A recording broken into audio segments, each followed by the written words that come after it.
And good morrow with you, wherever or whenever in your day you might be. It's good morning here. It's fast becoming a Patch Friday thing for me regarding Legendary Tales. What have we got? We're a couple of weeks in. We believed Urbanwolf, legendary developers that they are, the kind of people you want to make your antivirus software. They seem to be putting out the updates frequently enough. Their business name sounds serious enough, and when you follow them, privately, it's kind of, well, not privately, follow them as a company and see what they're doing and the constant work they do. There's a reason to pay homage, to give credit to a great games development team when they're putting out a product that not only hits its marks, but that continues to just deliver and exceed. So it's not really a no man's sky. It didn't launch in a state of everybody going, oh, it didn't meet any of its promises. It's quite the opposite, but we have had now, we're into 3 weeks of release. This is the third Friday that's come out since. It's the third patch on a Friday, I believe, we've had since. Today's patch is bigger than the 2 previous patches combined, nearly double the size of the last patch, which was about 3 times bigger than the first patch. We think the first patch was about 400 megabytes of just editing code, so it didn't really add anything. The last patch, on the other hand, might have changed up some textures or something, but on the whole, vastly improved and met the requirements of the three biggest things being requested of BJ and the team, and they were all included in last week's patch. Now, why does any of this matter? It matters because, right, when you look at, when you want to predict the future, you look at the past sometimes, it can help. And so when you want to try to figure out what's this team going to continue to deliver or do for us if we give them our money up front. And wow, I mean, the product itself grew in project size, in scope, about 60 or 70 times just during the development stage, right? So it was sold for a peanuts price point as early access PC software for the software to be developed. It has been built to make use of the features of cutting edge and next gen systems, which is really what we want. Everyone says that they want software that makes use of all their advanced features built into their systems and wants software that really pushes the boundaries or does something that meets, we've all got niche little needs. We specifically want things. I like my medieval games to not have guns, for example, so I'm a bit limited in terms of which medieval walking simulators I can find that meet my requirements of a perfect world. And Legendary Tales seems to be doing that. I mean, I woke up at 4 this morning, the cat was running across the bed. Apparently been doing it for hours prior to that. Family been up and down all night just because some cat just wanted to get us awake. So at 4 o'clock in the morning, I wanted to come out and play games, right? Legit, I've gone back to, I've sorted out the cat, and for about an hour and a half, I'm sitting there going, I just want to turn on and play Legendary Tales. And that is the mark of a good game right there. It's a game that whenever I'm not playing it, I just want to be playing it. Now, for anyone that's new to this format of gaming, be it immersive gaming, you could say that's just the romance of the new platform, that when you first get into it, that's what you're going to get into. Well, look, I've been doing this sort of stuff since the mid-90s. I've played a lot of technology in my time, and to say that this is the game that I've been waiting for, I personally would say this is a system seller, right? It is, right? Full stop, it absolutely is. And versus the difficulties of setting up a PC platform and maintaining it, right? And that's the trick bit, it's maintaining it, right? There's all the patches in there, all the forced updates that may break something or require you to do a service at some level. It just takes the fun out of it. I find on a Saturday morning when I go to do my 30 minutes of gaming that all too often in a Windows 10 and forwards environment, I found I often lost nearly my full 30 minutes of game time just to platform niggles from a platform holder who also has an entertainment box.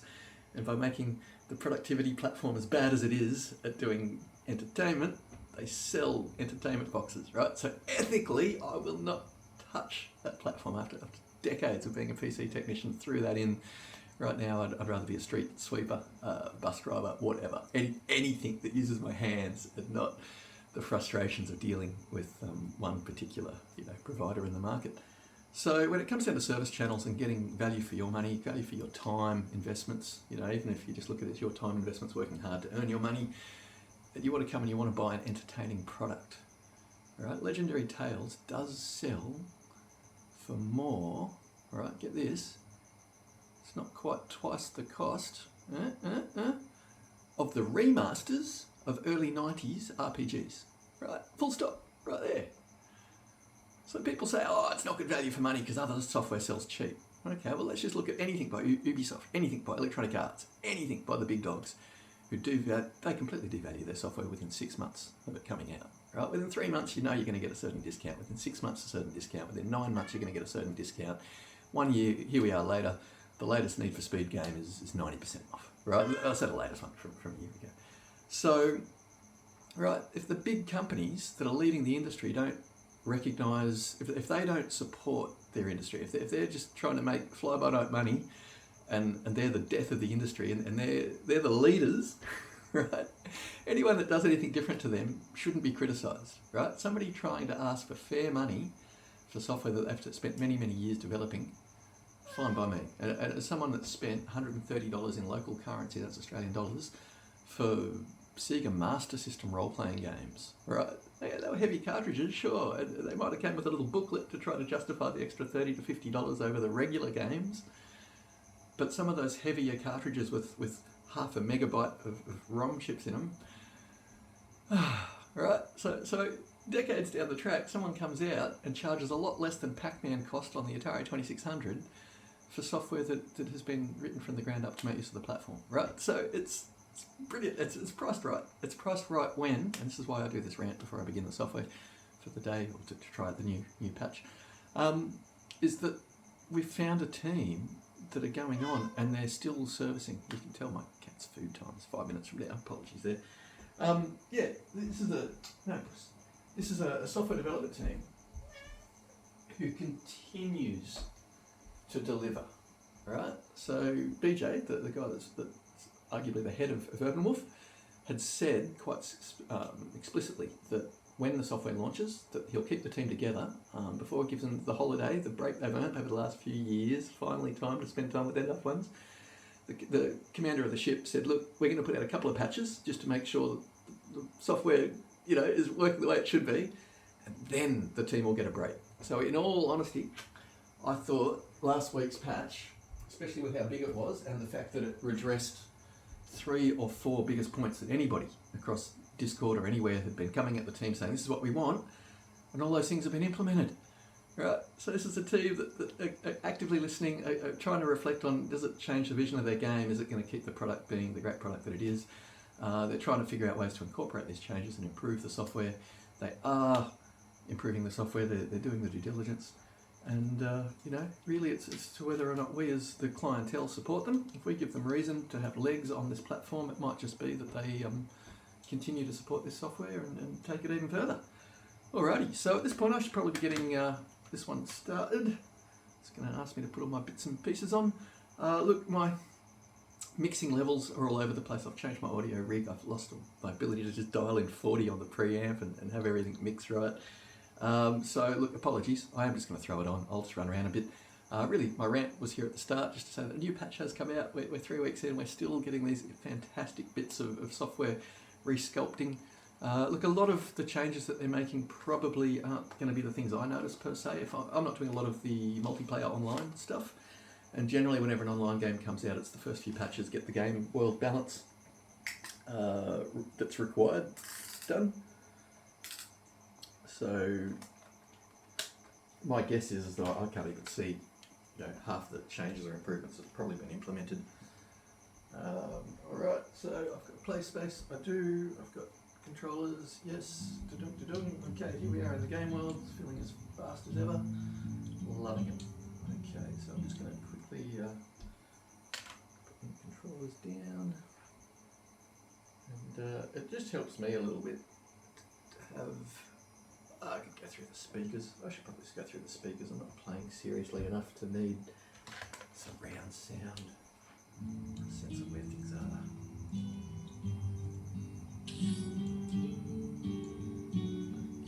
So at this point, I'd just like to redo the tutorial. Tell you what, let's lose my so-called earbuds. And the reason I turn all my equipment on after. Okay, so we're now starting the tutorial about 1.5 meters to the right of where we used to start, facing in the correct direction. There's little changes like this over time that make a difference. What are we getting? A little bit of dot crawl or noise in some of the snow texture. Just left eye, right eye differences. Wow, okay, so for a while there the tessellation got a bit janky and we lost a lot of the rounded edges. It feels like we've kind of found a halfway spot. Dare I say, this is one of the better immersive caves. Now, I'd like to think the art team put a lot of effort into this particular cave zone here. Why a torch, a gem that casts light, is casting a shadow? Interesting. It could just be the 4 little bits at the top of the thing there already. So, timber texture's looking amazing. Wow. And just the rock textures look fantastic.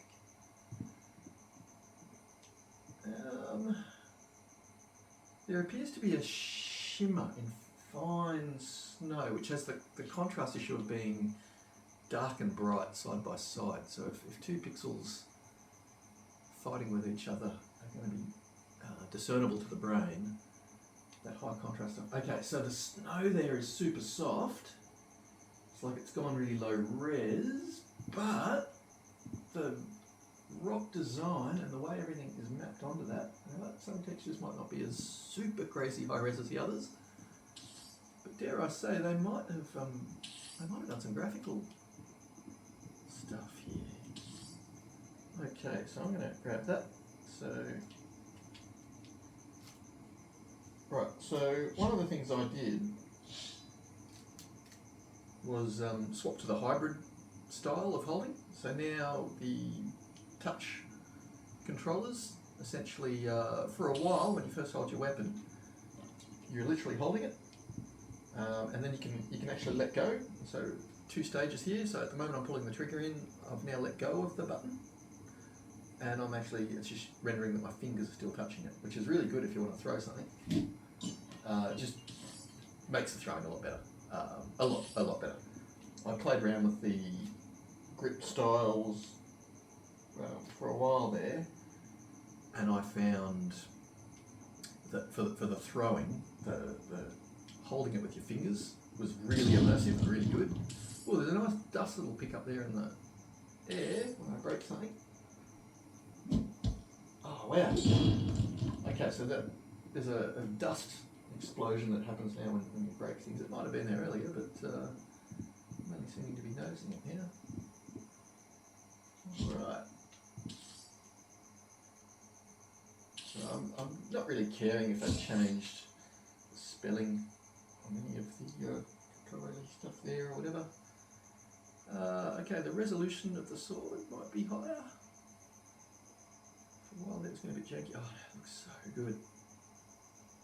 Okay, again, those at home, anyone watching this on a flat screen or just one eye, essentially, loses the ability of the left eye and right eye seeing slightly different information. And when you play with the lighting in particular and do that, ooh, I don't know if they've improved the graphic for the quick slots. That to me looks improved.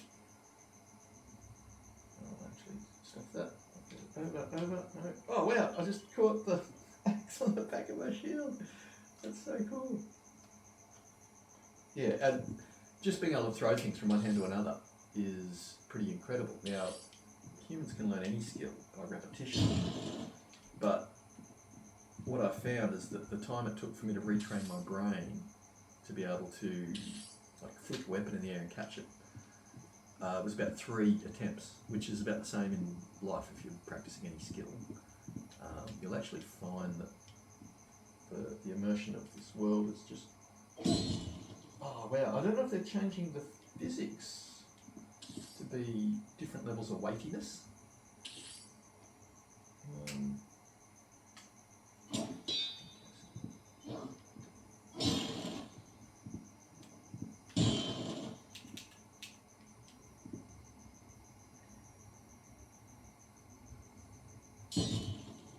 Yeah, the way the legs break off the stools now appears a little bit different.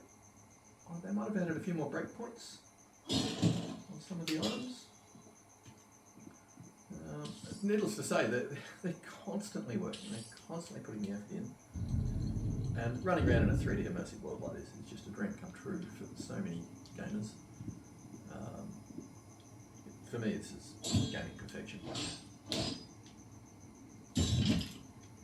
And I know this because at 2 in the morning when I'm thinking about playing it, it's the recalling, just like a good tabletop session of a good role-playing game where you can remember every single moment of it, or you can remember in such fine detail all the little gameplay moments that you've had.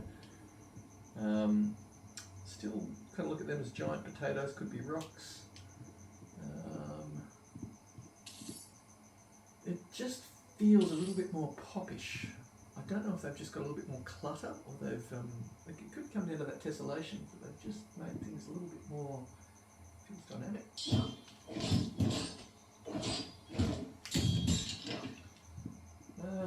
Alright. Yeah, there's a noise or a crawl in fine information on certain textures that I hadn't noticed previously. So it's fair to say that the team are constantly working on that formula of maximising for the hardware they've got access to, optimising for one perfect set of hardware, and then pushing for the best frame rate and graphics they can achieve, which is part of the reason why they're not just opening up modding for everybody, is that to build a 3D level requires, and have it run at a certain performance level that is consistent on all, requires a certain baseline of, and a little bit of design and knowledge and skill. You've got to have the right lighting at middle distance and guiding a player through the level, and there's just a few things that go into good level design. I'm feeling like a lot of the objects I'm picking up feel a bit more immersive almost in the way that they touch or interact. Certainly, I think that putting the armour on has become a lot more accurate, so they might have opened up the touch points, some of that stuff. Just made it a little bit more open. Now my sound, I feel like it's coming from over here. Hang on, where are we? Okay, there. I've made comment in a few of my other videos that this is one of the few games I play that can actually get me lost in my room in moments, in very small amounts of time, because I'm so immersed in the game. And I've not really found that across a lot of titles, certainly not in small amounts of playtime, like if I'm playing only for like 2 minutes, to be facing completely the wrong direction. Oh, missed it. Okay, still didn't kill me, good. Okay, texture quality here, roughly the same. It's looking good. Some nice mist in the dungeon. Don't know if we've always had that mist here. Oh. Okay.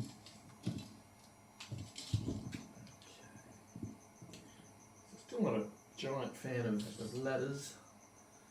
The altitudinal changes are about the only part of this game that make me get a bit nauseous. I wonder if they've given that wall a certain amount of hit points, such that certain weapons will break through it a bit better. I mean, I might not have been hitting very hard. It feels very good.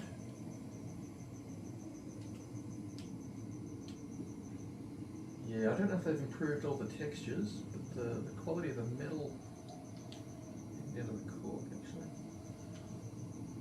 Oh, okay, that looks higher res. They might have improved the art there. But I mean, this isn't what I need to do each time a patch comes out, is just go, what finite little changes have been made. As I said, the bigger changes are likely to be with weapon balance and online and whatnot. My understanding was that the moving quick strafe was given to us on the basis that it helps traversal. The team had figured out that fast moving strafe might break the game mechanic or combat design balance. And so I guess they weren't too keen to give it. But as someone who's run around the map a fair bit and finding that now I can look a little bit more off to the sides without losing my fast walk, it's vastly improved. Okay, so one of the things that just everyone seems to complain about in the forums is the engagement points. A lot of these need to be red things. I think they get better with each patch myself. There's a blurriness gone on the scrolls now that pop up. They seem to be a little bit higher res perhaps. I love the music in this next section, always reminds me of the town in Diablo 1. That might be why people refer to this game as a little bit Diablo-y. Oh, okay, so there on an area transition, the textures on the hand is just so magic. I think they've really improved them. Just the wood grain on the base of the sword, hilt of the sword. Wow, so nice. Okay, so I'll get the sword back. Right. Yeah, so the smoke or the mist all throughout the game feels really nice. Oh, the lighting probably might have a greater radius now to get that red cast from that fire on the skeletons. So it looks like they might have continued to fine tune all their margins, how much they can push the hardware and maintain these incredible frame rates. It feels a lot higher res at the middle distance. I did find in the last couple of patches the middle distance was becoming a bit of an alias mess. Like you could feel the sorts of shortcuts they were starting to try to squeeze out of the level of the world in order to hit the better frame rates. But the fires are good. So 2 patches ago, if I turned my head off the screen, then turned my head back on it, the fire would redraw as if it was starting afresh. With the last patch, they changed that draw time to about 2 seconds from when you looked off screen. To me, it looks like they dropped the frame rate when it goes off screen, but they now don't drop the fire, which is just fantastic. Okay, so this building now seems a bit more open maybe than it was previously. Maybe they're changing up the design of the level, and I think as a team they have fun doing that. When it first launched, this here was boarded up. After a patch or two, they might have put some more clutter inside now, so they don't need to board it up. It doesn't break suspension of disbelief when you pop your head in there now. It looks like a real fleshed out world. But the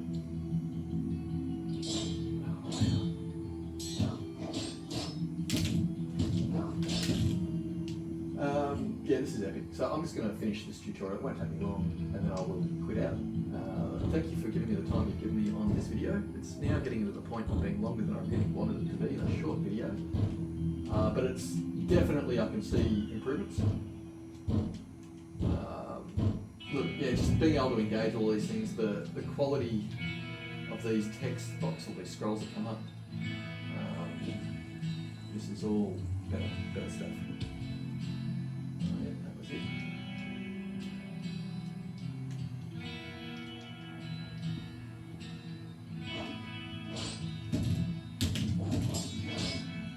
Okay, so how's my health bar going? So anyone who needs to look at the back of the hand, blue and the red bar there shows my mana and my health come down a little bit. But no, it's not really going down. I might be taking my damage. Alright, should be 3 rounds of these, getting progressively bigger and harder.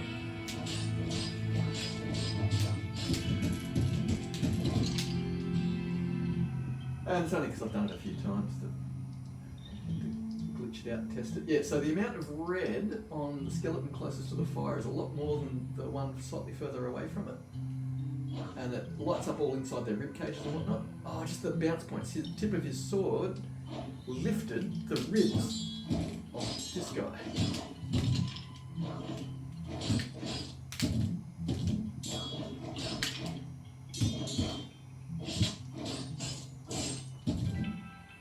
Alright, so now the big one should have it off at his head. Oh look, this spine is just... I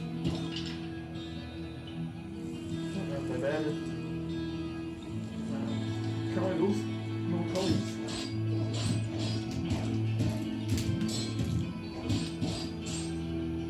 Oh,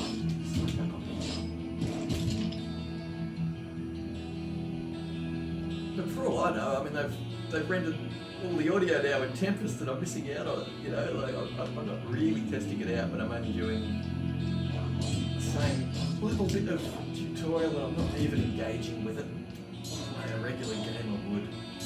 I suppose I better go feed that.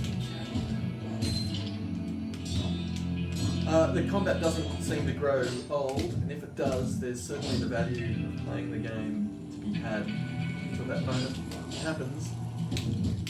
There's something really visceral about the combat where every little hit you get is just fantastic. Every opening that you make on your enemy is just incredible, and the way they play, the AI, the way they sit back or read you, and the personality of the things you're up against are all different enough. Yeah. You feel different enemies handling you differently. Sorry, it's hard to talk, and I'm probably not thinking much. I'm in the middle of combat, that was really fun. Yeah, so definitely there's been more graphical improvements, there's usability improvements. They've just continued to deliver on really good updates. I haven't even gone into the menu yet to see if there's any menu differences, which is probably something I should have done.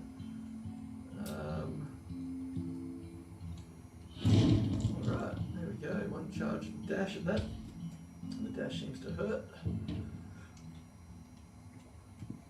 Yeah, so being able to engage with scrolls has been vastly improved, and that was one that needed to improve. Okay, so that there is basically my way out of the tutorial. Like I saw that fire there growing afresh as I looked on the screen. Yeah, so that there, but I think they've upped it. I was going to say, I think they've upped it from 2 seconds. But look, it's all good. Maybe that has stayed the same.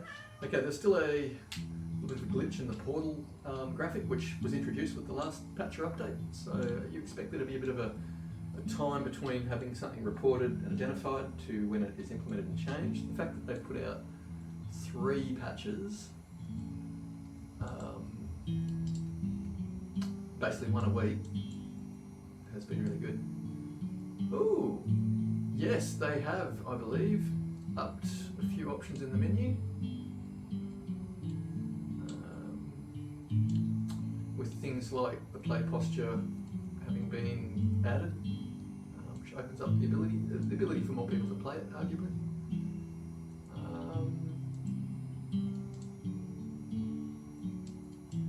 Yeah, look, everything's looking pretty much the same. Yes, okay. So, fantastic. Look, that is Legendary Tales. The latest update is out 2.25 gigabytes, which is huge. Great game. There we go. Oh, maybe if I... Guess I can't get rid of the menu there now. No, okay. Well, it was a short video. And look, don't take it from me for the changes that happened. There is a Discord channel, BJ is on it. You can find out directly from the developers what is happening. But as just an enthusiastic, you could say I'm a supporter, but I didn't back them through Kickstarter. I wasn't an early access supporter that helped them shape the game and give them the necessary feedback. I'm just a pundit like everybody else. I've paid my coin at the door, and I expect, hopefully fair value for money. I'd say I've found that already. Do I think this is one of the best purchases in gaming that a person could pretty much make? Yeah, I do, but this is my type of game. If this game is your jam, I'd say it's a must-buy. Very fun, very addictive, very compelling, very supported, and looks like it's got legs. Anyway, Legendary Tales, Week 3, patch out. You be well.